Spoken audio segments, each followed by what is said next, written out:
Salut à tous, c'est la NZ Dark. On se retrouve avec Valentin qui a fait le plus gros top de l'histoire de l'équipe, tout simplement, le top 64 au CDF, avec deux autres membres, dont un honoraire qui fait J2. Et il va nous présenter sa petite liste, vas-y, Valentin. Et oui Léo, pour ce CDF j'ai joué Primate Blue Eyes.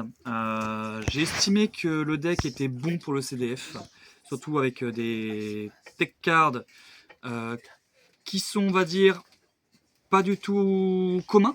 Hein, on va dire, vous allez très vite voir ça par rapport au ratio. Donc top 64, j'ai pu avoir les pochettes, j'ai pu avoir le beau tapis ici. Très Puis joli, hein. Ouais, le petit token qui va bien, le petit fit center là pour l'équipe. Puis on va vous présenter tout ça. Alors je joue du coup les primites. On passe, hein, c'est fort, c'est efficace, c'est obligatoire dans le deck. Franchement, c'est obligatoire de jouer les primites si on veut vraiment faire du résultat dedans. Donc ça, il n'y a pas de sujet. Les 3 sages, classique. Les 3 maidens, classique. Petite subtilité, Blue Eyes, ça pue la merde si vous jouez 2 Blue Eyes, pour moi. Un seul, ça suffit. Un seul, clairement, ça suffit. Parce que Blue Eyes, c'est une break. J'estime que Majesté, en plus, qui plus est, avec l'engine vœu, hurlement, mausolée, en fait, voilà, c'est ça la tech. Ça, c'est classique. Ça, c'est obligatoire à jouer.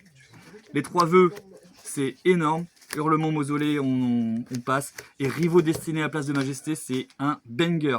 Si vous contrôlez Dragon Blanc yeux bleus, vous faites negate. Tout le terrain adverse, tous ces monstres sont negate. C'est excellent. En fait, c'est une imperm sans ciblage. C'est vraiment excellent.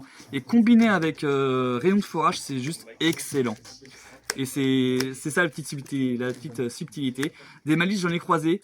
Et en fait, le truc, c'est vous gardez votre Blue Eyes, parce que votre Blue Eyes, c'est lui la brique du deck. Ça peut être un bon cost pour vœux, mais vœux, vous allez résoudre une fois, voire 2, c'est tout. C'est fort, mais il faut penser à la durabilité. Et pour ça, il y a déjà Hurlement.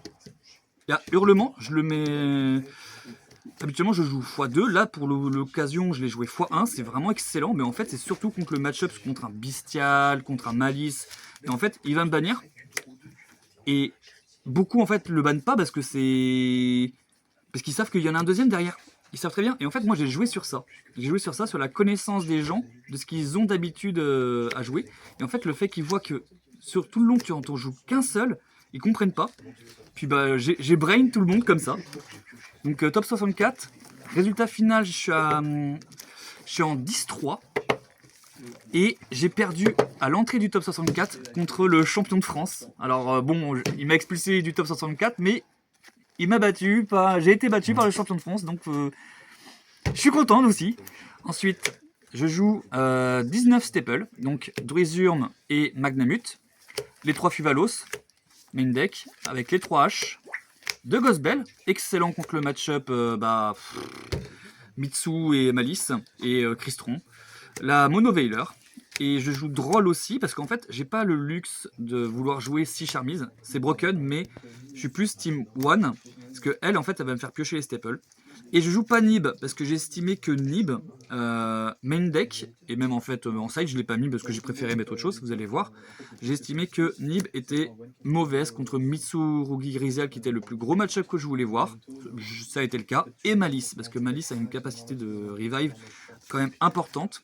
Et en fait, même malgré les 19 staples, des fois ça suffit pas parce qu'on a souvent des mains à 1 à 2 staples, voire 3, mais c'est celle qu'on veut toucher pour arrêter l'adversaire. Alors que lui faire un nib, ça fait quasiment rien maintenant, avec les 3 imperms, le call by et le TTT.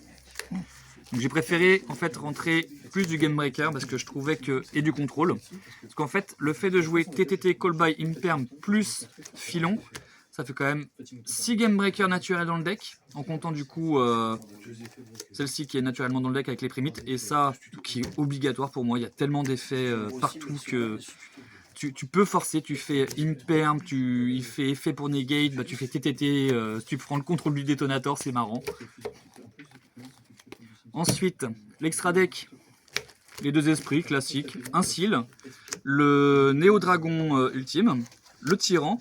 J'ai rentré directement l'agrégateur main deck pour l'Ultimate Slayer, ainsi que Ange du Chaos, parce qu'en fait avec esprit, vous allez vouloir invoquer forcément l'ultime ou alors l'orage lumineux. Moi je joue 2 ultimes pour le ratio, ainsi que Sirf et Crimson. Et en fait l'ultime, il va à la une phase, il va forcément péter le dragon esprit. Ce qui fait que il aura. Moi je ramène tout le temps l'esprit par rapport au match-up Mitsurugi Rizal, ou même pour quand je sais que c'est la fin du tour adverse, je ramène esprit. Je fais normal summon sage, normal summon maiden, petit ange du chaos, et il remonte pas. Et derrière, tous mes synchros sont inaffectés. Et OTK avec l'engine Crimson. Donc ça, c'était pour l'extra deck. C'était vraiment des matchs lunaires à ce niveau-là. Les 3 lancers pour le Malice et les Cristron, le Kao Kumeru. Les 4 cartes hein, pour Malice, clairement. Et le Kao Kumeru, c'est pour tout le monde. Hein. Contre le match miroir, contre Malice, contre Mitsu Rizal. Il peut pas faire détonator, il peut rien faire. Il est obligé de faire normal summon des monstres comme X ou Ice ou épée. Mais derrière, il va devoir taper. Tu fais rayon de forage primite dessus, dégage. Le plumeau, les 3 Ultimate Slayer. J'ai décidé de jouer Purge main deck parce que déjà ça conflicte avec les bestiales et les haches. Et en fait, j'en mettais souvent 2 à 3 selon le match-up si je voyais vraiment que les bestiaux étaient pas intéressants contre, par rapport aux interactions, par rapport à l'impulse, par rapport à des choses comme ça. Et la tech card, le mentalité du dragon avec le skill drain. Excellente carte à combo avec le vœu, parce que du coup, vœu, vous allez le défausser. Et à la phase, vous allez le reposer en payant 2500. Et vous avez en fait avec esprit 2 Omni Negate, ce qui est vraiment pas dégueu. Et vous comptez les cartes post-side et les cartes main deck déjà, c'est monstrueux. Par rapport au match-up, j'ai affronté pas mal de Malice, j'en ai affronté 4-5. En J1, Game 1, déjà mon taux de win de dice a été monstrueux, environ 75%. Je 2Z un Fire King, je 2Z un Bestial Tumpai et je lose contre Malice en 3ème game. J'avoue, un peu ma faute, j'ai rentré trop de cartes, j'ai stressé, j'ai rentré mentalité, j'ai rentré skill drain, j'ai quasiment rentré 10 et en fait j'aurais pas dû parce que du coup j'ai pas touché de starter. Ça a été ma game stressante du moment où j'ai fait littéralement n'importe quoi. J'ai affronté ensuite en 2-1 un Smith Rizal. J'ai rencontré un Wheatwood contre qui j'ai lose 2-1. J'ai affronté un Gimmick Puppet FTK Smith. Game 2, j'ai pas compris. J'ai pas compris. Et je lui ai fait double Fuvalos, je draw, rien pour le stopper. Donc il m'a eu une game comme ça. Donc ça c'est bon. Le Evil Twin FM, je l'ai 2-0. Game 7, je gagne encore le Dice Win contre Miles Sinister et je gagne 2-1. Game 8, Mitsu Rizal, je gagne 2-1.